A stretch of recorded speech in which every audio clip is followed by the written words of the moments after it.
யானைக்கும் பானைக்கும் சரி. பெரியசாமி என்பவர் ஒரு பெரிய செல்வந்தர். அவருக்கு ஒரே மகன். அவனுக்கு திருமண வயது வந்துவிட்டது. திருமணத்தை விமரிசையாக நடத்த வேண்டுமென்று நினைத்தார் பெரியசாமி. கல்யாண ஊர்வலத்தில் யானை மீது தன் மகன் ஊர்வலமாகச் செல்ல வேண்டுமென்று நினைத்தார். பக்கத்து ஊரில் நைனா முகமது என்றொருவர் இருந்தார். அவர் காட்டில் இருக்கும் மரங்களை வெட்டி எடுத்து வந்து வியாபாரம் செய்வார். வெட்டிய மரங்களைக் காட்டி விருந்து எடுத்து வர ஒரு யானையை வைத்துக் கொண்டிருந்தார். அவர் யானையை கல்யாண ஊர்வலத்திற்குக் கேட்கலாம் என்ற எண்ணத்துடன் பெரியசாமி நைனா முகமதுவின் வீட்டிற்குச் சென்றார். என்ன பெரியசாமி, ஏது இவ்வளவு தூரம் என்றார் நைனா முகமது. என் மகன் கல்யாணம் நிச்சயம் செய்திருக்கிறேன். கல்யாண ஊர்வலத்திற்கு ஒரு யானை வேண்டும், அதற்காகத்தான் உன்னிடம் வந்தேன் என்றார் பெரியசாமி. ஓ, அதற்கென்ன? கல்யாண ஊர்வலம் இரவில் தானே நடக்கும். அப்போது யானைக்கு இங்கு வேலை கிடையாது. நீ தாராளமாக யானையைக் கொண்டு செல்லலாம். ஊர்வலம் முடிந்ததும் யானையை திருப்பி அனுப்பிவிடு என்றார் நைனா முகமது. நைனா முகமது தாம் சொன்னவாறே கல்யாண ஊர்வலத்திற்கு தம்முடைய யானையை அனுப்பி வைத்தார். ஊர்வலம் பாதி தூரம் வந்து கொண்டிருக்கும் போது யானை மயக்கம் போட்டு கீழே விழுந்தது. விழுந்த பின்னர் பரிசோதித்ததில் அது இறந்துவிட்டது தெரிந்தது. கல்யாண ஊர்வலத்தில் யானை இறந்து போனதற்காக பெரியசாமி மிகவும் வருந்தினார். நைனா முகமதுவிடம் வேறு யானை வாங்கிக் கொடுத்து விடுவதாகக் கூறினார். இல்லாவிட்டால் அவர் எவ்வளவு தொகை கேட்டாலும் கொடுத்து விடுவதாகக் கூறினார். நைனா முகமதுவோ, அதெல்லாம் முடியாது. என்னுடைய யானைதான் எனக்கு வேண்டும் என்று பிடிவாதமாகக் கூறிவிட்டார். பெரியசாமிக்கு என்ன செய்வதென்று தோன்றவில்லை. மரியாதை இராமனிடம் சென்று தம் வழக்கைக் கூறினார்.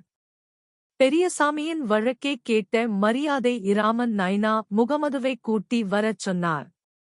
நைனா முகமது வழக்கு மன்றத்திற்கு வந்ததும், ஏதோ எதிர்பாராத விதமாக உங்கள் யானை இறந்து போய்விட்டது. அந்த யானைக்காக நீங்கள் எவ்வளவு நஷ்ட ஈடு கேட்டாலும் பெரியசாமி கொடுக்கத் தயாராக இருக்கிறார். அல்லது வேறு ஒரு யானை வாங்கித் தரச் சொன்னாலும் வாங்கித் தரச் சம்மதிக்கிறார். நீங்கள் என்ன சொல்கிறீர்கள் என்று நைனா முகம்மதுவிடம் கேட்டான் மரியாதை இராமன். என்னுடைய யானைதான் எனக்கு வேண்டும் என்று மீண்டும் பிடிவாதமாகக் கூறினார் நைனா முகமது. சரி, நீங்கள் இருவரும் நாளைய தினம் இட்ட சபைக்கு வாருங்கள், என்னுடைய தீர்ப்பை நான் வழங்குகிறேன் என்றான் மரியாதை இராமன். நைனா முகமது சென்றவுடன் பெரியசாமியை மட்டும் தம்மிடம் அழைத்து வரச் சொன்னான் மரியாதை இராமன். அவர் வந்ததும் அவரிடம், நாளைய தினம் குறித்த நேரத்திற்கு நீங்கள் சபைக்கு வராதீர்கள். நான் நைனா முகமதுவையே உங்கள் வீட்டுக்கு அனுப்பி உங்களைக் கூட்டி வரச் சொல்கிறேன். அவர் வரும்போது நீங்கள் உங்கள் வீட்டில் உள்ள பழம் பானைகளைக் கதவின் பின்னால் அடுக்கி வைத்துவிட்டு கதவை மூடி வைத்திருங்கள். நைனா முகம்மது கதவைத் திறந்து கொண்டு வந்ததும் பானைகள் எல்லாம் உடைத்து நொறுங்கிவிடும். நீங்கள் சபைக்கு வந்து என்னுடைய பழம் பானைகள்தான் எனக்கு வேண்டும் என்று சொல்லுங்கள் என்று உபாயம் சொல்லி அனுப்பி வைத்தான் மரியாதை இராமன்.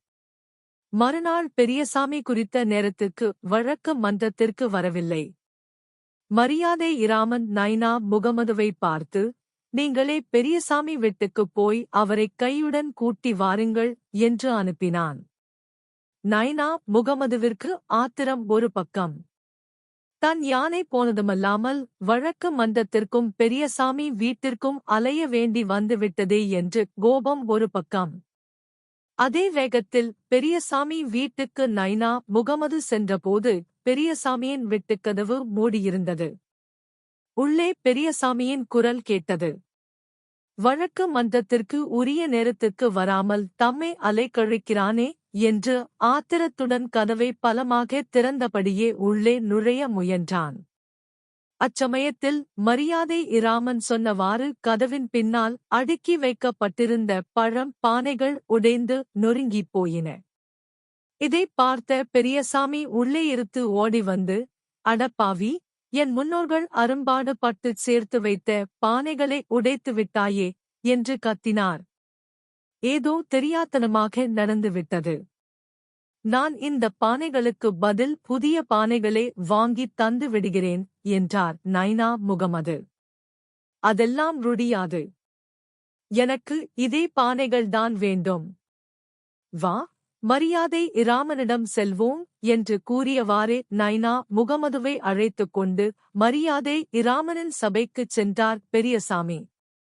ஐயா, என் வீட்டிலுள்ள பழம் பானைகளை எல்லாம் இவர் உடைத்து விட்டார், என்றார் பெரியசாமி. அதற்கு எவ்வளவு தொகை கேட்டாலும் நான் கொடுத்து விடுகிறேன். அல்லது புதிய பானைகள் வாங்கித் தரச் சொன்னாலும் தந்து விடுகிறேன், என்றார் நைனா முகமது. எனக்கு அதெல்லாம் தேவையில்லை, என்னுடைய பழம் பானைகளே எனக்கு வேண்டும், என்றார் பெரியசாமி. அப்படியானால் யானைக்கும் பானைக்கும் சரியாகிவிட்டது. நீங்கள் 2 பேரும் வீட்டிற்குப் போகலாம், என்றான் மரியாதை இராமன்.